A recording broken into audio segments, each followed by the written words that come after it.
Mesdames, Messieurs, bonjour. Au sommaire, des pirogues sénégalaises arraisonnées à nouveau en Guinée-Bissau.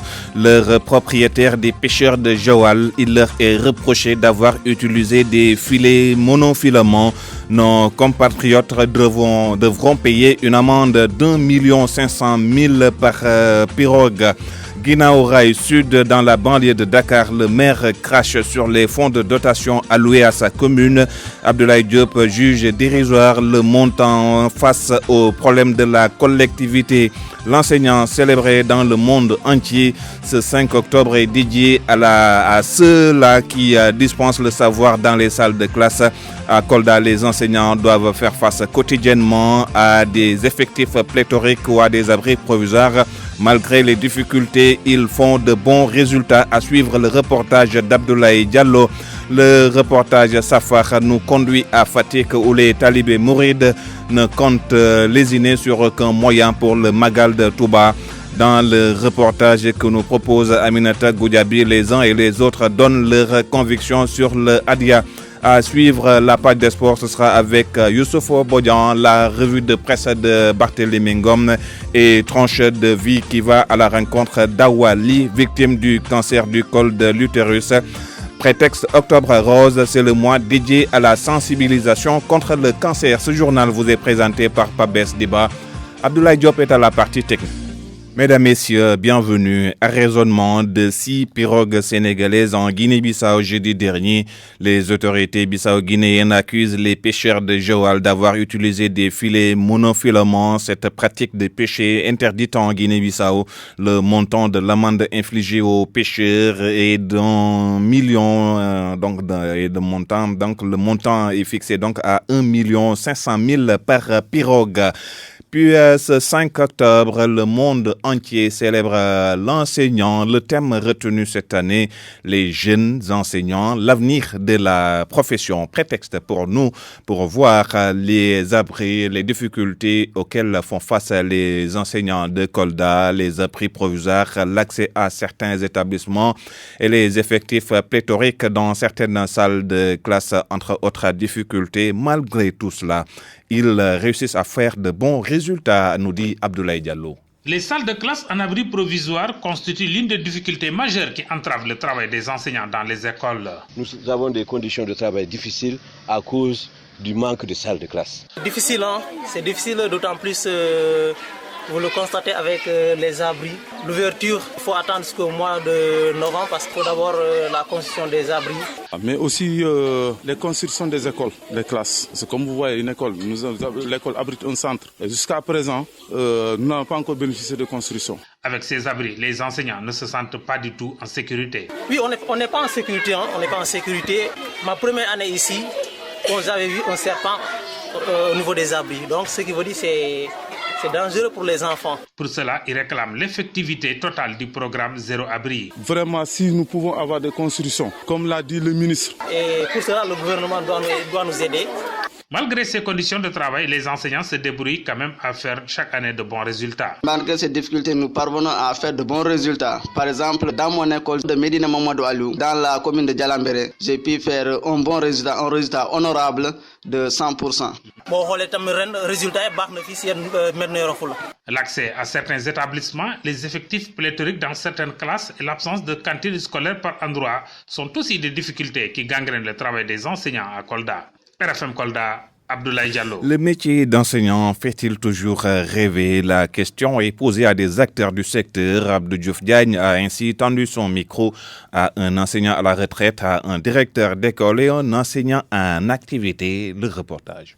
Trouvé dans la cour de l'école Koloban 1 de Guy-Mourit, journal entre ses mains, M. Seck est enseignant à la retraite. Selon lui, à l'époque, le métier de l'enseignant faisait rêver, contrairement à aujourd'hui. À notre époque, être enseignant, c'était être un grand fonctionnaire. Moi, quelquefois, je pousse des élèves qui ont sens et autres à faire l'enseignement. Et eux, ils me disent qu'ils aspirent à autre chose que l'enseignement. Sérieusement, les cas que j'ai rencontrés, c'est exactement ça. Ça ne les tente pas du tout. Pour Daoudou Diouf, directeur de l'école Tchaoulène, rien n'a changé entre-temps. Pour étayer son argumentaire, scolaire. Il évoque le nombre de candidats qui se présentent au concours. Le métier de l'enseignant, je crois, a toujours fait rêver et fait toujours rêver. Et pour preuve, c'est l'un des rares concours qui polarise le plus de candidats au niveau national, à part la douane. Ensuite, c'est après le concours, l'emploi est garanti. Regardez le salaire de base des nouveaux sortants, véritablement, c'est un salaire acceptable. Des propos confortés par cet enseignant en service qui souhaite garder l'anonymat. Ça fait partie des métiers les plus nobles. Nous sommes des fonctionnaires de l'État et nous ne sommes pas les plus misérables parmi les fonctionnaires. Et il y a beaucoup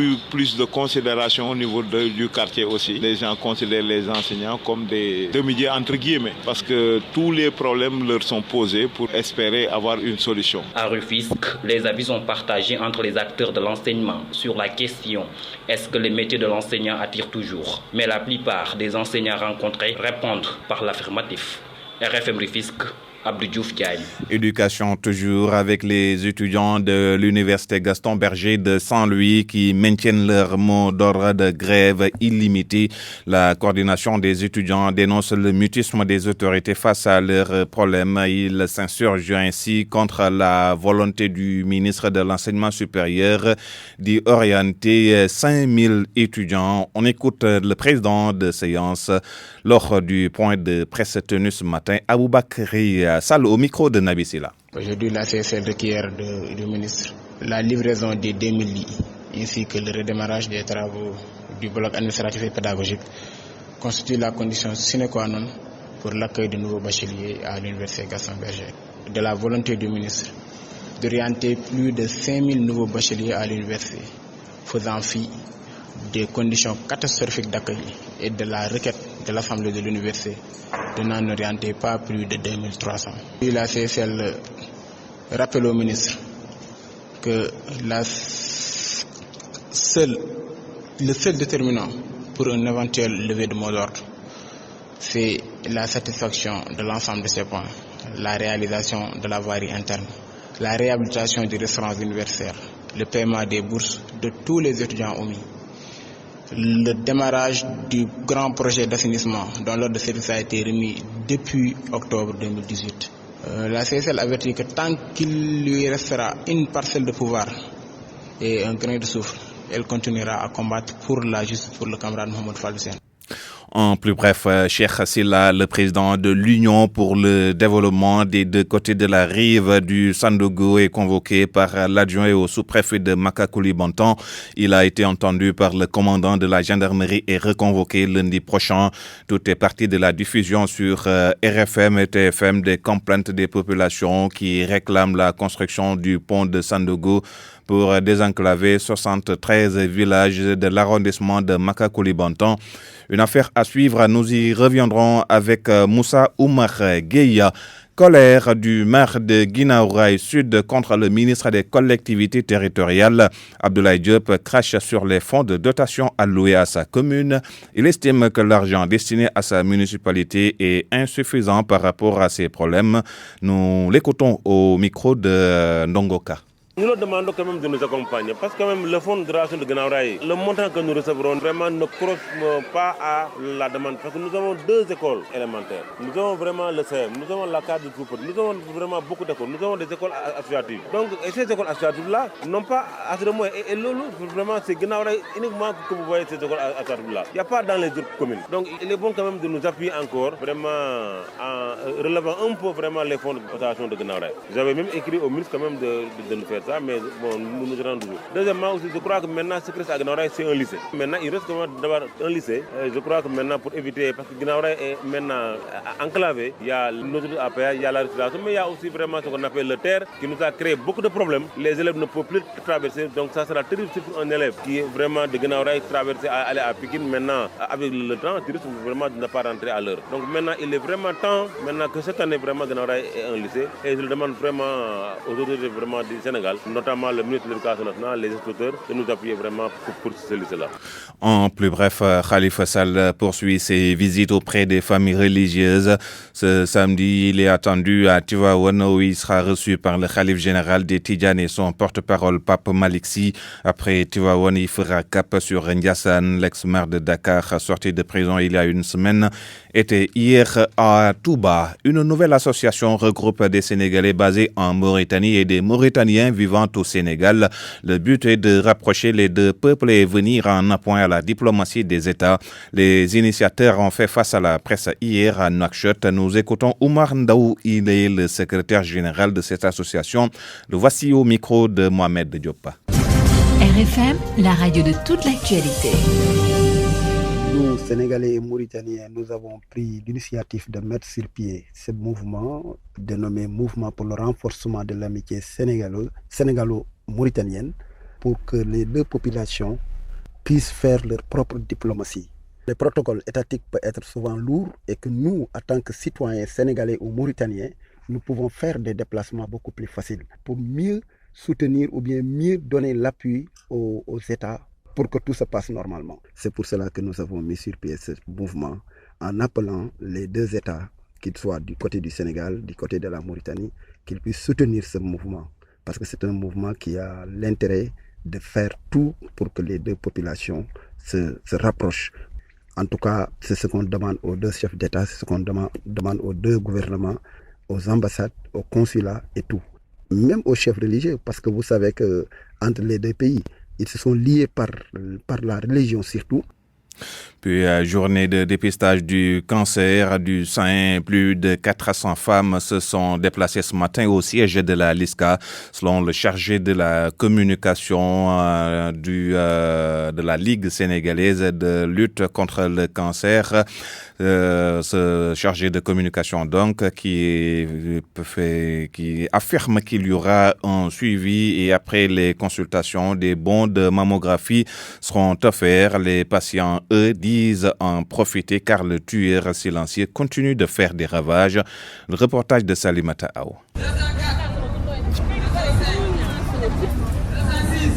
Elles ont répondu massivement à l'appel de la LISCA. La sensibilisation a porté ses fruits. Maintenant, il faut la pérennisation. Omar Diop est le chargé de la communication de la LISCA. Aujourd'hui, nous avons organisé ce dépistage pour pouvoir permettre au moins au maximum de femmes d'être vues par des spécialistes en cancérologie, mais aussi de pouvoir leur faire bénéficier de bons de mammographie subventionnés.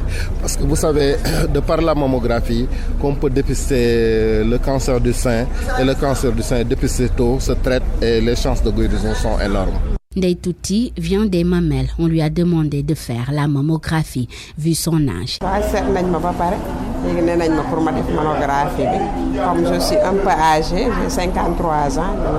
Après les consultations, si le diagnostic est positif, la LISCA va assurer le suivi. Donc la Ligue, quand elle dépiste une personne, elle la suit. De par ses rendez-vous à l'hôpital, il y a un suivi quand même total et même il y a un accompagnement social parce que quand vous êtes dépisté positif, vous êtes un peu dans le désarroi, mais nous faisons le counseling en lui expliquant de par notre commission sociale que c'est une maladie comme les autres et qu'il faut croire qu'on peut guérir de cette maladie.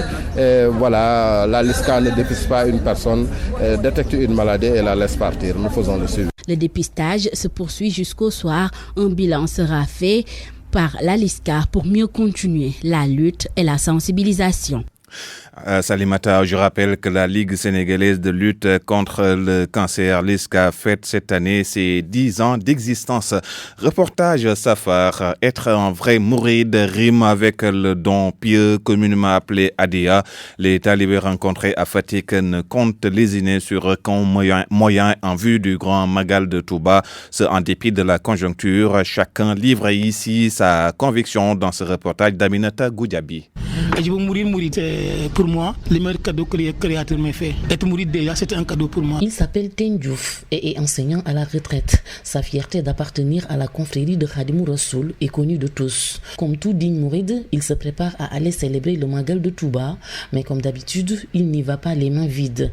Teigne Diouf compte bien faire son adia à son guide spirituel. C'est déjà pour moi un défi, c'est un challenge pour moi, c'est un devoir pour moi. Et je le ferai toujours jusqu'à la fin de mes jours. Parce qu'il faut dire que si aujourd'hui, nous ne sommes pas dans les autres pays aujourd'hui où tout est en feu et en flamme, c'est justement nous croyons que c'est parce que c'est Serigne Touba qui est là. Dans ce point de transfert d'argent installé en face de la gare routière de Fatick, des portraits à la gloire du mouridisme sont posés sur la table du gérant Aliou Senghor. Il est fervent talibé et faire ce don pire communément appelé Hadia est aussi un sacerdoce pour lui. Tous les mourides donnent le Hadia. Chaque année, nous allons à Touba avec ce que nous avons, qui dit Mourid, Ndigal et Hadia. Et ces talibés mourides ne comptent pas lésiner sur les moyens malgré la cherté de la vie. Teigne Diouf livre sa conviction. Il y aura toujours quelque chose qu'on donneront. Parce que Serigne Touba l'a mis entre nos mains. Nous ne serons jamais pauvres. Jamais. Les mourides ne sentent pas la difficulté. Et le peu qu'ils ont, ils sont prêts à les dépenser jusqu'au dernier centime. Donc mon marabout m'a dit, je n'ai pas besoin de l'argent. Ce dont j'ai besoin, c'est ta présence. Mais je donnerai toujours de la Hadia. Daouda John, mécanicien automobile, pense également la même chose. Hadia, parce que à Fatick, dans beaucoup de quartiers de la ville, des activités sont organisées depuis quelques jours pour marquer le safar. Aminatou Goudiaby, Fatick RFM. RFM Sport.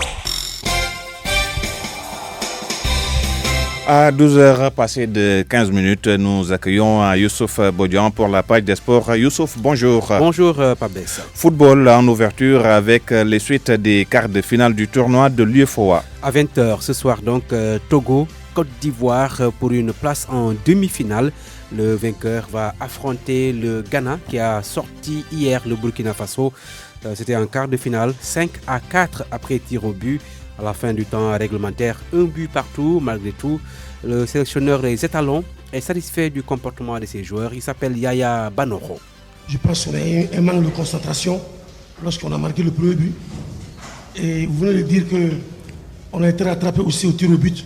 Je pense aussi que c'est dû à un manque de concentration. Mais je pense que l'un dans l'autre, les jeunes sont bien comportés parce qu'on a essayé cet après-midi d'essayer par compartiment et un certain nombre de joueurs. Je pense qu'ils n'ont pas pu répondre aux exigences du match. Et on a perdu tout le but. Mais c'est pas grave, c'est le foot. Toute défaite, naturellement, fait mal. Toute défaite, quand on perd, ça fait mal, on n'est pas content. Mais ça n'affecte nullement le moral de mon troupe à Ouagadougou. Parce que la vérité d'un match d'aujourd'hui, c'est pas forcément celle de demain. Et on manquait de concentration, on manquait aussi de la technicité de la finition devant le but. Je pense que, je reviens à votre question, ça fait mal, mais ça n'affecte pas le moral du groupe. Yaya Banoro, donc le sélectionneur du Burkina Faso, éliminé hier par l'équipe du Ghana, qui va affronter en demi-finale le vainqueur de Togo, Côte d'Ivoire. Match prévu donc ce soir au Stade Lat Dior à 20h. Mais avant, à 17h, match de classement entre le Cap-Vert et le Nigeria. Demain dimanche, Sierra Leone-Mali à 20h. Le vainqueur affronte en demi-finale le Sénégal. Match prévu mardi à 20h. Youssouf, en Europe, on joue dans les différents championnats. En Angleterre, ça a démarré entre Brighton et Tottenham. Tottenham encore dans une mauvaise passe, mené au score par 2-0. On joue la 48e minute. Après donc le naufrage en Ligue des Champions 7-2 face au Bayern. Tottenham donc qui a encore des difficultés. 2-0, on joue la 48e, on est donc dans les arrêts de jeu de la première période. À 14h, Liverpool de Sadio Mané accueille Leicester. Liverpool donc qui pour enchaîner avec une 8e victoire d'affilée en Première Ligue.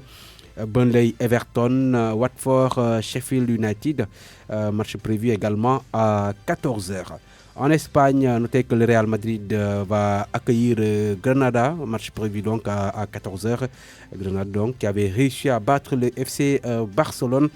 Est-ce qu'ils vont réussir à faire le même exploit? Réponse donc à 14h, Real Madrid-Grenade. En Italie également, le match phare c'est demain entre l'Inter Milan et la Juventus de Turin. Les deux équipes donc sont en tête de classement. L'Inter de Milan qui a enchaîné donc de 6 victoires en 6 matchs. Ils sont invaincus. On verra s'ils arriveront à battre la Juventus de Turin. Il y a également d'autres matchs en Ligue 1 française avec le Paris Saint-Germain de Idrissa Gana Gueye qui accueille Angers. Match prévu à 15h30. Angers, c'est le club de Sada Thioub. Il y a également Metz qui se déplace à Brest. Et à 18h, l'AS Monaco qui a enchaîné 2 victoires d'affilée qui se déplace à Montpellier, Pabestiba.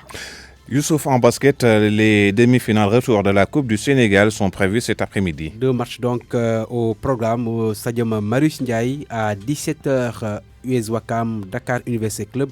Les étudiants de Dakar avaient gagné lors des demi-finales aller 69-59, 10 points d'écart. L'AS Douane qui avait également remporté le match aller face à l'ASFA va jouer à 18h30. Le score c'était 63-57. Arts martiaux, début ce matin des championnats d'Afrique de Nambudo. Ça se passe au SNEFS de Thiès avec 5 pays qui participent pour donc disputer donc les médailles d'or de cette compétition qui a été précédée par un stage du directeur technique national du Nambudo Sénégal, ceinture noire 7e dame.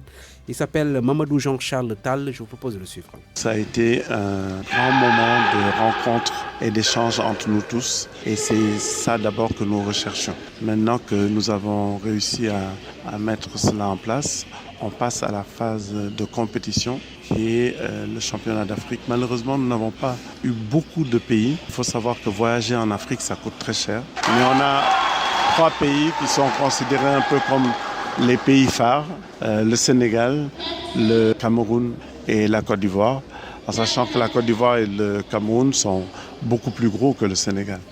Mais on va faire en sorte que notre participation ne soit pas ridicule et qu'on arrive à faire de bons résultats. De faire de bons résultats pour le Sénégal à ces championnats d'Afrique plutôt de Nambudo qui seront clôturés demain dimanche. On va y revenir dans nos éditions du soir avec les résultats des combattants sénégalais. Youssouf, terminons avec l'athlétisme suite des mondiaux de Doha. Ce soir, l'attraction, les finales du 4x100 mètres à 18h55 GMT. Les femmes seront à l'honneur. Aucune équipe africaine en lice. Le Nigeria 6e et le Ghana 7e de leur série se sont donc arrêtés en demi-finale. Les Jamaïcaines sont les grandes favorites de ce 4x100 mètres. Elles ont donc dans le rang la championne du monde Shelly Ann Fraser, la femme la plus rapide au monde qui a remporté à Doha son 4e titre mondial dans cette épreuve, une première. On rappelle que sur cette épreuve de 100 mètres, Talou, l'Ivoirienne, avait terminé 3e, médaille de bronze. Les Jamaïcaines qui auront comme concurrentes les Britanniques amenés par la vice-championne du monde, Dina Asher-Schmidt, et les Américaines qui ont terminé à la première place de leur série. La finale donc du 4x100 mètres dames est prévue à 18h55. Les hommes seront en piste à 21h GMT. Une seule équipe africaine, l'Afrique du Sud, qui va défier les Américains, qui ont dans le rang le champion du monde en titre, Christian Coleman, et Justin Gatlin, vice-champion du monde. Les Grande-Bretagne, la France seront également au départ du relais 4x100 mètres, course prévue donc ce soir à 21h. Hier, les Africains ont brillé avec notamment la Kenyane Béatrice Kepkot qui a donc remporté le 3000 mètres steeplechase avec un temps record de 8h57 secondes. L'Éthiopien Mokhtar Idriss conserve son titre de champion du monde sur 5000 mètres par Béziva. On va terminer avec un mot Navetan, voilà, avec les ASC de Sédhiou qui ont reçu leur subvention, 6 millions de francs CFA également distribués aux structures de jeunesse de la commune. Je vous propose de suivre le premier adjoint au maire de Sédhiou. Il s'appelle Abdoulaye Koli et il est au micro de Max Eclit Kamfani. C'est un peu symboliquement l'enveloppe habituelle que nous remettions, que nous avons convié tous les différents acteurs, les ASC, les responsables des ASC de la ville, de ces différents services, pour quand même leur transmettre le financement mis à la disposition par le maire Abdoulaye Diop. Le montant global pratiquement tourne autour de 6 millions et quelques, et qui prend en compte effectivement beaucoup de secteurs. Parce que la jeunesse, vous savez que c'est notre force. C'est la force de tout pays. C'est notre force de la commune. Et certes, on peut de manière spontanée réagir comme certains l'ont fait, mais aussi cette sensibilisation vise à les rendre responsables devant vraiment leur cité. C'est en cela que nous avons parlé du nettoiement, qu'ils sensibilisent leurs collègues à pouvoir vraiment s'investir autour de leur habitation, mais également à s'investir pour reverdir la ville à travers les reboisements qui se font en collaboration avec les eaux et forêts. Mais également, nous avons profité pour renforcer encore l'esprit de paix au sein de la jeunesse, pour qu'eux aussi soient également des vecteurs de sensibilisation pour la paix dans nos collectivités, de paix dans nos activités navétanes. Et je pense que c'est en cela que nous avons profité pour effectivement lancer le message, parce que nous pensons qu'eux, en tant que responsables, s'ils viennent pour recevoir des financements, ils sont de bons vecteurs de sensibilisation pour que les gens puissent également veiller au plan que nous sommes en train de poser au niveau de la ville. C'est bien fini. Oui, c'était à l'instant Youssouf Bodian qui nous a présenté la page des sports. Tranche de vie, Octobre Rose, c'est le mois dédié à la sensibilisation contre le cancer, à la rencontre d'Awali, victime du cancer du col de l'utérus. Comment a-t-elle appris sa maladie? Comment vit-elle les séances de chimiothérapie? Awali raconte tout à Salimata Aw dans Tranche de vie. du feebar buy wàll daal peut-être mën nañu tiit ci sida moom xam nañ feebar boo xam ne amaguñu lu koy faj mais cancer am nañu lu koy faj. La cinquantaine, Awali souffre d'un cancer du col de l'utérus. Taille svelte, un foulard rouge bien noué sur la tête, elle vit avec cette maladie depuis 2 ans. J'avais deux maux de bas-ventre. Quand je suis partie voir un médecin, il m'a vu, il m'a fait faire des radios, des trucs comme ça là. Premier hôpital que je suis partie dans une clinique de la place, ils m'ont dit qu'ils n'ont rien vu. D'aller voir des hôpitaux de la place vers CTO ou bien le Dantec. Je suis partie à CTO. Quand je suis partie, j'ai vu le médecin qui suit ça. Il m'a fait une biopsie. Après la biopsie, les résultats sont sortis. Il a vu ça. Il m'a rien dit. L'annonce de sa maladie fut un choc, mais avec les assurances du cancérologue, elle a espoir. Quand je suis partie, j'ai vu le professeur Diop. Il m'a bien reçu. Vraiment, il a bien parlé avec moi. Il m'a bien rassuré quand même. Avant de me dire ce que j'ai insisté pour qu'il me le dise, mais il me l'a dit quand même. J'avais eu un peu peur parce que je savais pas, parce que chaque fois j'entendais des gens qui avaient cette maladie-là, j'avais pitié d'eux. Mais comme c'est une maladie qui peut se soigner, j'avais eu confiance en moi. Je me suis dit que peut-être je vais guérir si je me bats avec. Une maladie très coûteuse. Le premier devis du traitement était estimé à plus d'1 million de nos francs. Pour le commencement, ça a été cher pour moi. Jusqu'au milieu, je ne pouvais plus. Puis quand on m'a présenté le devis pour faire les scanners et tout, ça, je me suis dit que ça y est, c'est la mort. Mais après, on m'a mis en rapport avec la LISCA. Quand je suis venue, ils m'ont pris en charge. Les séances de chimiothérapie, une hantise pour les malades. Pour Awa, les effets secondaires peuvent être insupportables. Oh, ça allait bien. J'ai fait ma première séance. Il n'y avait pas de séquelles, il n'y avait rien. Mais la troisième et la quatrième, avec les effets secondaires, des nausées, des vomissements par-ci, par-là. Après, du coup, je ne sentais plus mes pieds. On me soulevait. Veuve avec 3 enfants, Awa dit bénéficier d'un soutien sans faille de sa famille. Sa maman, elle, n'a pas supporté.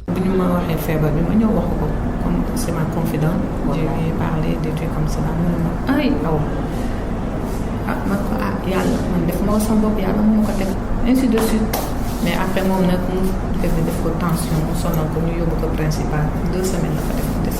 Elle ne connaît toujours pas les facteurs favorisants de sa maladie. Seulement, elle suspecte l'utilisation abusive des bains intimes. Non, je n'ai pas d'explication.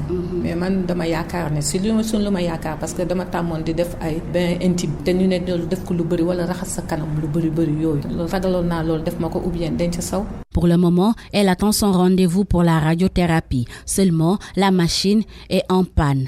Awa vit dans l'incertitude. À l'hôpital de Dantec, ils ont eu, la machine avait un problème. D'aller à Daladjam, à Guédiawaye, je suis partie là-bas. Maintenant, ils m'ont donné des analyses à faire, des radios. Après, de les amener les résultats. Awa est pâtissière. Elle dit mener une vie normale avec ses enfants et petits-enfants. Aujourd'hui, elle se bat pour sensibiliser les femmes pour le dépistage précoce.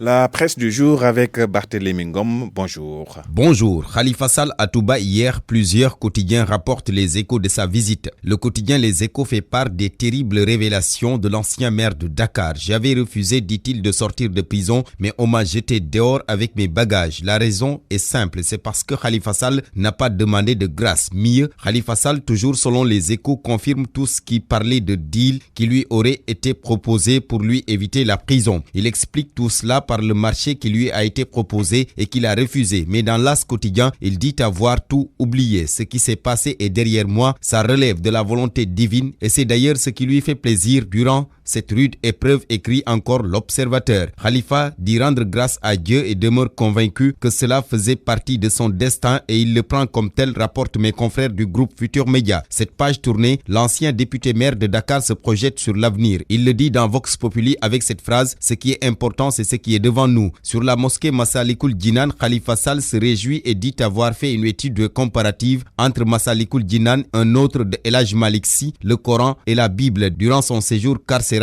Propos à lire dans Les Échos qui a suivi les pas de Khalifa Sall à Touba. Restons dans la cité religieuse, Touba qui prépare le Grand Magal. L'Observateur informe que les Tchantakoun célèbrent l'événement dans la division. Le ministre de l'Intérieur, selon mon confrère, a dû intervenir pour éviter de potentiels affrontements entre disciples. Il s'agit du premier Magal après le rappel à Dieu de Cheikh Béthio Thioune. Ali Ngouille Ndiaye qui s'est interposé a donc trouvé une solution. Serigne Saliou Thioune et ses disciples seront à Janatou Mahwa et Sokhna Aïda Thioune sera à Ngabou avec ses disciples, écrit l'Observateur. Autre actualité dans la presse de ce matin, le dialogue politique autour de la rationalisation et du financement des partis politiques au Sénégal. C'est Sud Quotidien qui nous en parle et mon confrère donne la parole à des experts électoraux. D'emblée, tous reconnaissent que l'existence de plus de 300 partis politiques au Sénégal a fini de créer un manque de lisibilité. Ababakar Fall du groupe de recherche et d'appui Conseil pour la démocratie participative et la bonne gouvernance et Val Jojo Ndiaye, membre du collectif des organisations de la société civile pour les élections, tous restent formels sur la nécessité de réformer le cadre juridique devenu obsolète pour procéder à un dégraissage de l'espace politique avant de penser au financement des partis. Ababakar Fall, toujours dans Sud Quotidien, recommande une redéfinition de la loi sur les partis politiques mais sans tomber dans les travers d'un cadre juridique qui pourrait enfreindre les libertés des citoyens. Parmi ces citoyens, il y a les retraités qui sont gérés par l'IPRES. L'IPRES qui justement a occupé l'actualité ces derniers jours. Un débat qui refait surface dans les Échos. Débat relatif à la nomination du directeur général. Mondigiro donne sa position et se veut catégorique. Hors de question qu'un décret nomme le directeur général de l'IPRES. Il poursuit pour dire que la nomination d'un DG à la tête de l'IPRES est du ressort du conseil d'administration, que Macky Sall se retient donc pour dit. Boubacar Seye, lui, de l'ONG Horizon Sans Frontières, sur un autre sujet dit également ses vérités. Pour lui, l'État du Sénégal ne doit en aucun cas monnayer la dignité de ses fils. Allusion faite au rapatriement des sans-papiers sénégalais. Eh bien, c'est parce que selon l'Observateur, le gouvernement italien a mouillé l'État du Sénégal dans cette affaire. En clair, le gouvernement italien a annoncé hier la signature d'un décret interministériel qui ramène le délai pour établir si un migrant peut rester en Italie ou être rapatrié de 2 ans à au moins 4 mois. Une nouvelle qui a eu l'effet d'une bombe sur la communauté sénégalaise établie en Italie, écrit l'Observateur. Place au quotidien qui s'intéresse ce matin au plan de guerre de l'Afrique de l'Ouest contre le terrorisme. Et qui dit guerre, dit argent. La CEDEAO va donc mobiliser 600 milliards de francs CFA et l'UEMOA 300 milliards. Au total, 900 milliards à mobiliser pour lutter contre le terrorisme, ce que mon confrère qualifie de grand djihad. Et les défis sont énormes. Parmi eux, la formation et le renseignement. Ils étaient sur le théâtre des affrontements. Ces 3 Sénégalais décédés suite au crash de leur hélicoptère en Centrafrique. La nation reconnaissante leur a rendu hommage hier, mentionne Le Soleil, dans une cérémonie empreinte d'émotion. Le chef de l'État, à titre posthume, a décoré les disparus. Sport, pour terminer, le premier tigre de face qui parle dans les colonnes de sources à ce matin. Entretien exclusif avec Mbaye Gueye qui dit tout. Pour lui, il n'y a pas photo entre leur génération et celle actuelle. Ils étaient plus techniques et plus courageux. Il ajoute que le copinage dans l'arène empêche certains duels. Et Mbaye Gueye termine pour faire des propositions de combat qui pourraient intéresser les amateurs. Ama Baldé Boy Niang ou encore Balla Gaye 2,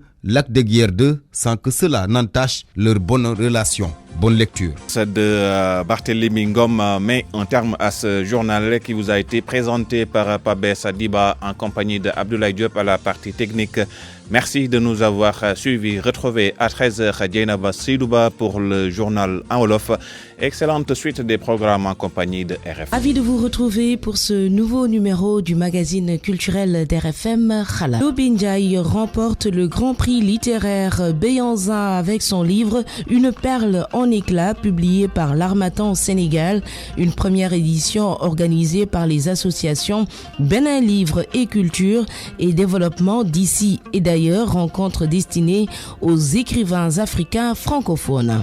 Du côté de la Belgique, le réalisateur sénégalais Mamadou Dia a été primé avec son film Le Père de Nafi. Il a reçu le prix Découverte dans la compétition Première œuvre fiction dans le cadre du Festival international du film francophone de Namur. Ici à Dakar, la culture au service de la lutte contre le cancer, des artistes comme Pape Diouf et Pape Cher se mobilisent pour lever des fonds contre le cancer dans le cadre d'Octobre Rose, la campagne de sensibilisation en partenariat avec l'association Tringa, dont la présidente est la belle-sœur de Feu Mamadou Conté, fondateur d'Africa Fête. Ils vont animer un dîner de gala le 26 octobre prochain. Oumou Diegagnan a assisté à leur point de presse. Lutter contre le cancer et perpétuer le nom de Feu Mamadou Conté, le combat de l'association Tringa. Awacham. Que ce soit dans le plan national et international, Mamadou a beaucoup fait pour la musique africaine et il a beaucoup fait aussi dans le social. Et cette année, on a décidé de faire quelque chose pour le cancer. Selon la présidente de l'association, les fonds collectés cette année lors de la 4e édition de leur dîner de gala seront versés à la LISCA, la Ligue sénégalaise contre le cancer. Tringa, tous les ans, on fait un dîner de gala pour aider une cause. Ça fait 4 ans on l'a commencé, donc c'est Octobre Rose, c'est le mois du cancer, c'est le mois de la sensibilisation. Moo tax ñu tase fii ñun ñëpp ñu ne nanu xool nan lañ ci jàppee pour collecter des fonds pour mën ko jox waa LISCA pour les malades du cancer. Une cause qui tient à cœur. Le leader de la génération consciente, Pape Diouf, a décidé de soutenir l'initiative. Je suis un artiste qui œuvre beaucoup dans le social. C'est peut-être dû à mon environnement. Vu qu'elle a vécu cela, ça me fait plaisir de se joindre à elle pour venir en aide aux malades. Pour accomplir cette mission, la collecte de fonds se fera à travers une vente aux enchères de tableaux. Des dons sont aussi les bienvenus. Direction Sédhiou pour parler de la 3e édition des Journées culturelles du Boudjé. Objectif, maintenir la cohésion sociale des différentes cultures de la zone. Cette année, les organisateurs ont mis l'accent sur la problématique de l'emploi des jeunes.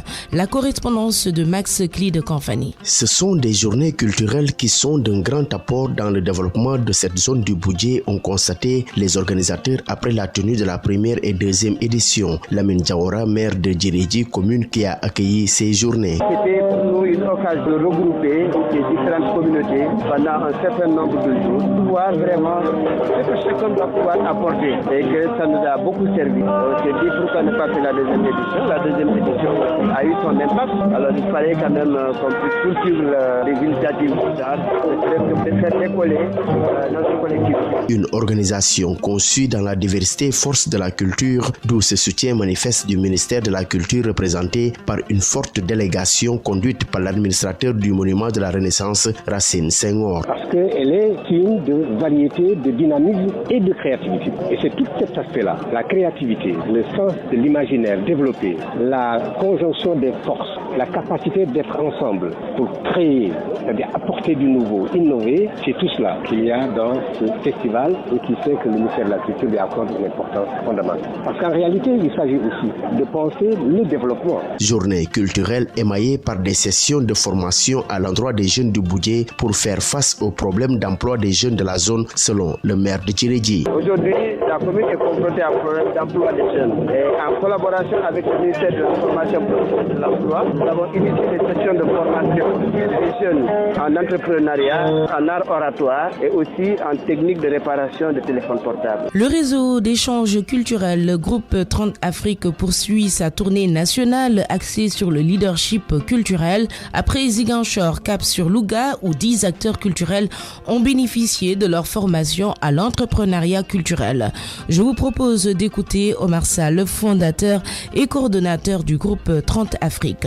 On commence à parler d'économie. On sait que l'économie, sur toute la chaîne d'approvisionnement, à tous les niveaux, on a besoin de ressources humaines compétentes. Donc à tous les niveaux, aussi dans la création, dans la production, dans la diffusion, dans l'archivage, on a besoin de personnes compétentes pour pratiquer ces métiers parce que finalement, on est dans des logiques de métier et un métier, ça s'apprend. Donc quand des entrepreneurs disent nous avons besoin de nous perfectionner, nous avons besoin d'être mieux outillés, c'est un projet que nous avons conçu, accompagné par le ministère de la Culture, principalement par la GIZ, où dans chacune des 5 régions où nous passons, il y a 10 entrepreneurs qui sont sélectionnés rigoureusement par le centre culturel et que nous accompagnons à différents modules allant de la recherche de financement, mais d'abord à la conception d'idées pertinentes et innovantes et réalistes, à la gestion, à l'administration. C'est ouvert à toutes les disciplines. Le théâtre, la musique, les arts visuels, le digital. Donc toutes les entreprises étaient là pour dire que l'économie de la culture, c'est une chaîne. Il y a plusieurs fenêtres qu'on peut ouvrir et les acteurs l'ont compris et ils entreprennent dans des secteurs où ils pensent qu'ils sont les plus porteurs. Donc je pense que c'est une très très bonne chose d'avoir une diversité dans une région d'acteurs qui interviennent dans différents domaines. Propos recueillis par Abraham Poulpouille. Vous écoutez Khalam sur RFM. On va rester aujourd'hui à Louga pour accueillir notre invité Evra Célestin d'Enfas, secrétaire général de la Fédération nationale des albinos du Sénégal. Au menu de l'entretien, la première édition du concours Miss et Mister Albinos Sénégal. Il répond aux questions d'Abraham Poulpouille. Bonjour. Bonjour. Nous avons vu que le dimanche 22 septembre passé, le Théâtre national Daniel Sorano a abrité la première édition de l'élection Miss et Mister Albinos du Sénégal. Quel était l'objectif réellement ? Voilà, je salue tous nos auditeurs. Donc, c'était un moyen pour nous. Parce que tout le temps, on a été tout le temps dans la bataille de la sensibilisation qu'on a jugé peu efficace des fois. Donc, on a jugé nécessaire maintenant de prendre par le revers de la médaille, c'est-à-dire montrer les atouts que peuvent avoir les albinos du point de vue estime de soi, du point de vue beauté, du point de vue de tout ce qui est élégance, pour montrer qu'un autre type d'albinos est possible. Parce que là, quand on voit comment les albinos se comportent, la mendicité et autres, donc on se dit aujourd'hui qu'il est temps de montrer un autre visage de l'albinos. C'était ça l'objectif de Miss et Mister Albinos. Un autre type d'albinos, on a vu qu'au Sénégal, on est un peu en retard par rapport aux autres pays africains. Qu'est-ce qui explique cela? Bon, il y en a plusieurs, il y a plusieurs raisons. L'une des raisons, c'est déjà le problème lié à la sensibilisation. Je pense que le Sénégal n'organise pas assez de séances de sensibilisation pour montrer qu'est-ce que c'est que l'albinisme, pourquoi l'albinisme, quelles sont les causes, quels sont les problèmes. Les gens ne connaissent pas trop. Le Sénégal est l'un des rares pays où on ne voit pas forcément l'implication de l'État dans ce qui est la sensibilisation. On n'a jamais entendu le président de la République dire quoi que ce soit, se prononcer sur la question en réalité de l'albinisme. Alors qu'on est estimé aujourd'hui à plus de 2500 albinos, mais le nombre d'albinos qui se trouvent aujourd'hui dans la fonction publique, donc au plus c'est 2. Donc ça, c'est un problème. C'est un problème également d'image. Aujourd'hui, quand la presse expose les albinos, c'est pour parler donc de la mendicité, c'est pour parler des problèmes. On n'a jamais posé l'image positive d'un albinos. Un albinos qui travaille, un albinos qui porte son sac, qui va à l'école, un albinos qui est dans les classes, qui enseigne. Donc on n'a jamais eu, d'où l'objectif également de Miss et Mister Albinos. Maintenant, l'autre problème également, on peut dire que c'est un problème lié à l'organisation interne même des structures qui gèrent les questions d'albinos, parce qu'on voit que toutes les structures font pratiquement la même chose. Donc on ne coordonne pas nos activités et le problème profond également, c'est le manque d'union. Donc voilà, qui fait qu'aujourd'hui, tout ce que l'on dit n'est pas forcément ressenti, n'est pas forcément entendu par la population. S'il s'agit d'un albinos, des fois on voit tous les enfants, tout le quartier même, des fois crier et cracher là-dessus. Pour revenir un peu sur Miss et Mister Albinos, Marem Dia et Abdou Aziz Sall ont été primés et ils vont représenter le Sénégal au Zimbabwe pour le concours continental aux côtés des manifestants de 48 autres pays africains. Comment vous avez fait pour porter le choix sur ces deux-là? Bon, voilà, donc ça également, pour aborder ce sujet, nous allons revenir un peu sur l'organisation, parce qu'on avait eu au départ 15 candidats au total, hein, donc 7 garçons et 8 filles. Donc qui sont partis en compétition. Et au finish, on a retenu deux. On a retenu un master qui a été Abdou Aziz Sall, qui est de Thiès, et une fille, Marem Dia, qui est de Ziguinchor. Donc ce sont les deux qui vont représenter le Sénégal dans cette compétition pour la première fois, mais déjà pour une première, nous on va hisser la barre très haute, parce que l'objectif pour nous, c'est pas seulement de participer, mais c'est déjà de remporter. C'est de remporter cette compétition, et nous sommes à fond. Nous y sommes à fond, et avec l'accompagnement, déjà actuellement, nous avons déjà les billets disponibles pour la Miss et le Mister. Maintenant, il nous reste aujourd'hui comment les encadrer, et nous y sommes avec quelques partenaires, et comment les accompagner. Vous travaillez comment actuellement avec eux pour pouvoir gagner? Voilà, actuellement, nous sommes en partenariat avec l'atelier 221 qui nous accompagne par rapport à leur entraînement. Et actuellement, très sérieusement, le problème qui se pose aujourd'hui, c'est un problème de fonds, parce que là également, on aura besoin de moins. Actuellement, le problème des billets pour les accompagnants se pose. Pour votre première édition, vous avez eu 15 candidats. Est-ce que vous ne pensez pas à augmenter les candidats dans l'avenir? Je pense que vous posez une question très importante. En réalité, nous, l'objectif de départ, c'était 20 candidats, 10 filles et 10 garçons, mais on s'est rendu très vite compte que c'était quasiment impossible par rapport aux critères qu'on avait posés. Donc les deux critères, c'était que l'albinos puisse atteindre au minimum le niveau CFE, et que l'albinos également puisse avoir une peau assez saine. Et ce qui est en réalité un problème au Sénégal, puisque ici on pose deux problèmes. Donc le problème lié à la santé, on sait le problème qui existe aujourd'hui au Sénégal de trouver les crèmes solaires, même si avec certains partenaires on parvient aujourd'hui à résoudre ce problème de manque de crème solaire. Mais on sait également que les albinos qui sont à l'intérieur du territoire, surtout dans les zones comme Tamba, Matam, Velingara, etc., ces gens-là bénéficient très rarement de ces produits, de ces crèmes solaires. Donc du coup, ils ont une peau assez abîmée. Et pour ce qui est de l'éducation également, on connaît tous les problèmes liés à l'éducation, donc problème de vision, qui fait que la plupart des albinos donc, ne peuvent pas arriver à un certain niveau donc de formation et d'études. Et pour terminer, est-ce que vous pensez à une deuxième édition? Pourquoi s'arrêter